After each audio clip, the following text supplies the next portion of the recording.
Hi, so in this video I wanted to share one of my favorite browser add-ons that I ever used, I guess, and an add-on that I use almost all of the time. And the add-on is called Dark Reader, and it allows you to have a dark theme on any website that you want, basically, even if the website doesn't have a dark theme of its own. Like nowadays, I see that a lot of websites are implementing their own dark themes. Like YouTube has one, GitHub has one, which was like added not so long ago, and so on. But a lot of websites still don't have them, and the reason I find that having a dark theme is so important is because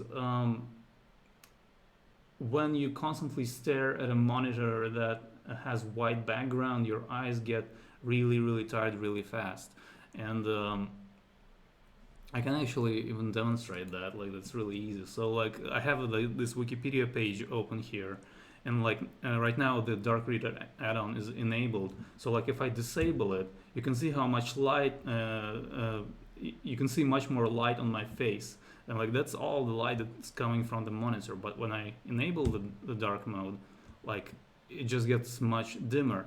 And like if you spend a lot of time looking at this every day, and then your eyes get really tired. And I actually even had some um, like problems with the eyesight, let's just say, uh, probably which were probably caused by looking at bright monitors all the time. And then I kind of had to start using dark themes all of the time. And right now, like nowadays, I don't even know why I would ever not use one, because it's just so much nicer to have this more relaxed uh, way of reading uh, things. And so yeah, I think it's really crucial. And I think like anyone who does not use a dark mode habitually, it would really be really beneficial to kind of consider the like what I just said, basically, because it is.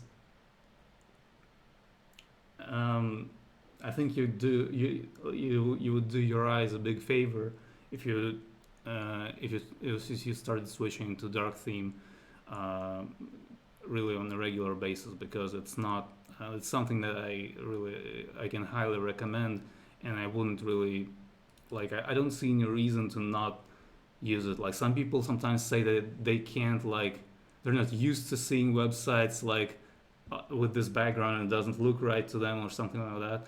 And it's like I can understand that, and I can relate to that, in fact, because I also felt that way. It's like, well, I don't want to. It looks like paper and stuff like that. Like I'm used to having white background, but this doesn't look natural. But it's just like, yeah, but like at the same time, you're constantly blasted with all this light, and like you're staring at it directly. It's just like this wall of light right in front of you. It's just like it's not really it's not really very good. So yeah, dark themes are great. So I guess enough about that, but I did want to mention these things because I find them really important. So let's take a look at the add-on. Basically, here's its website, darkreader.org, and over here at the bottom they say the Dark Reader is an open source iCare browser extension. It does not send users data anywhere. It tries it by 5 million users developed since 2014. So yeah, this is really great. So they are also on GitHub, and the add-on is completely open source, distributed under an MIT license, which is great. So um, so yeah, basically it's available for all these different browsers: Chrome, Safari, Edge, and Firefox is the one that I use. Or I use Waterfox, but it's just a fork of Firefox, and all of the Firefox extensions work in Waterfox as well. So that's what I'm gonna be that's the browser that I'm gonna be showing you this add-on working in this video. So here's the page on Firefox's website, Mozilla's website, where you can download add-on and install add-ons.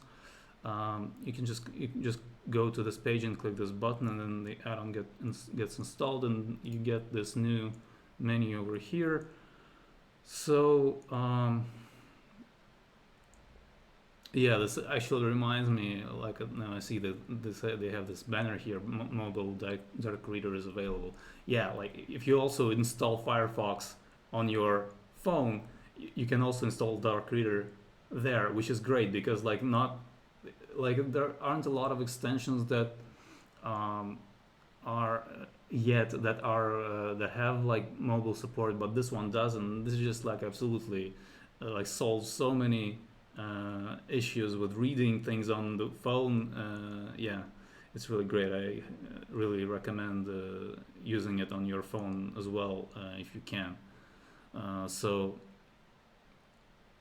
yeah, like if you have an Android phone, it will definitely work. On iOS, I don't believe it will work, because Firefox for iOS does not support extension, but on Android it does. So yeah, that's about the mobile version. But let's kind of talk about the desktop one, since that's what I'm using right now. Basically,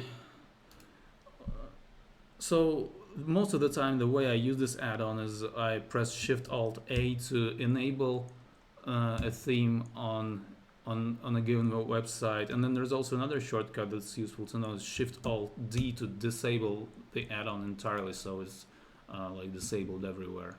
Well, this is actually like not necessary on this website because GitHub already has its own dark theme, and it detects that my browser has a dark theme enabled, so it switches to that. But basically, yes, like the shortcuts are Shift-Alt-A to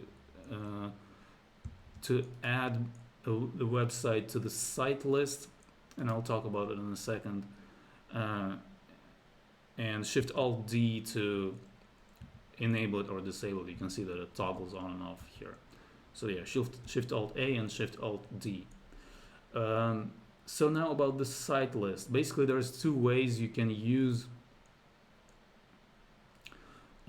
this add-on. You can select invert listed only or not invert listed.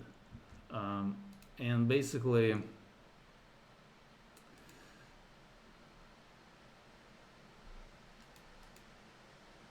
the way this works is if you choose not invert listed, then this becomes like a blacklist of websites where you do not want the add-on to be enabled. So I just pressed Shift-Alt-A and it excluded Wikipedia from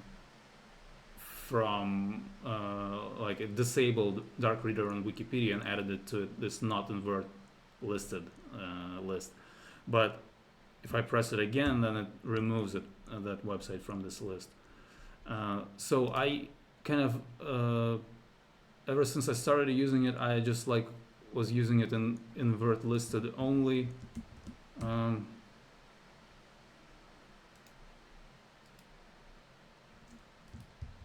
So yeah, and I just kind of like add all of the websites to this list where I want it to be used. But honestly, like it's probably really not necessary to do this, because you can just use this one, and if you really, this is probably more efficient. I guess like I was just like, when I just started using it, I was like wasn't sure when I wanted it to be, when I wanted to use it, or and when I didn't. So like I just decided, like, let me go just like per website, and it's not like a big deal. You just press the shortcut once, and then it gets added to that list.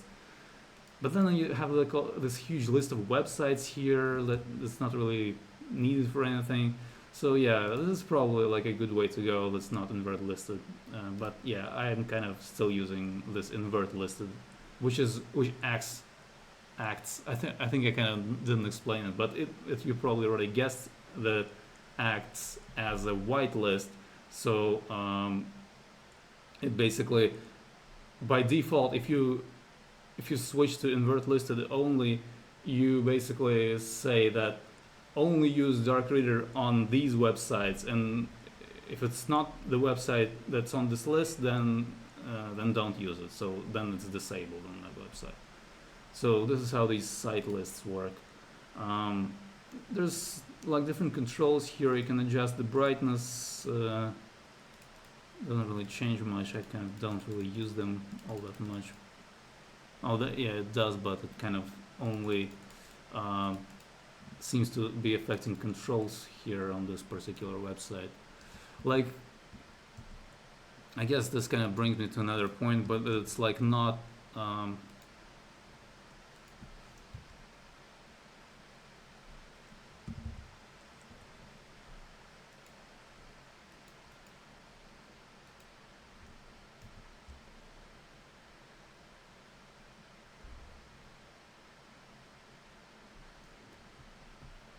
like it's not sometimes it's not working 100% as you expect it to, because you know, like, all the websites have their own ways of implementing things, and it's pretty hard to come up with an algorithm that would work everywhere. But to compensate for that, dark reader has different modes, and you can also use them per website. You can select that, for example, only for Wikipedia you can use a different mode: static, filter plus, and filter. That's what they have. Like, usually the dynamic is the one that I use the most, and that's probably like the best one out of the four. But for some websites, sometimes there's just like some weird background that something doesn't match. So if something doesn't work, you can just, like, for one website, I mean, if you prefer, you could use one of these for everything.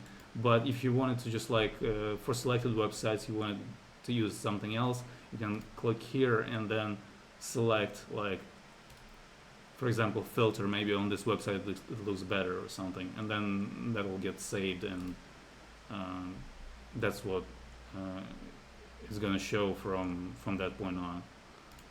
So yeah, I guess you can use different fonts as well. I never use that, but it's there.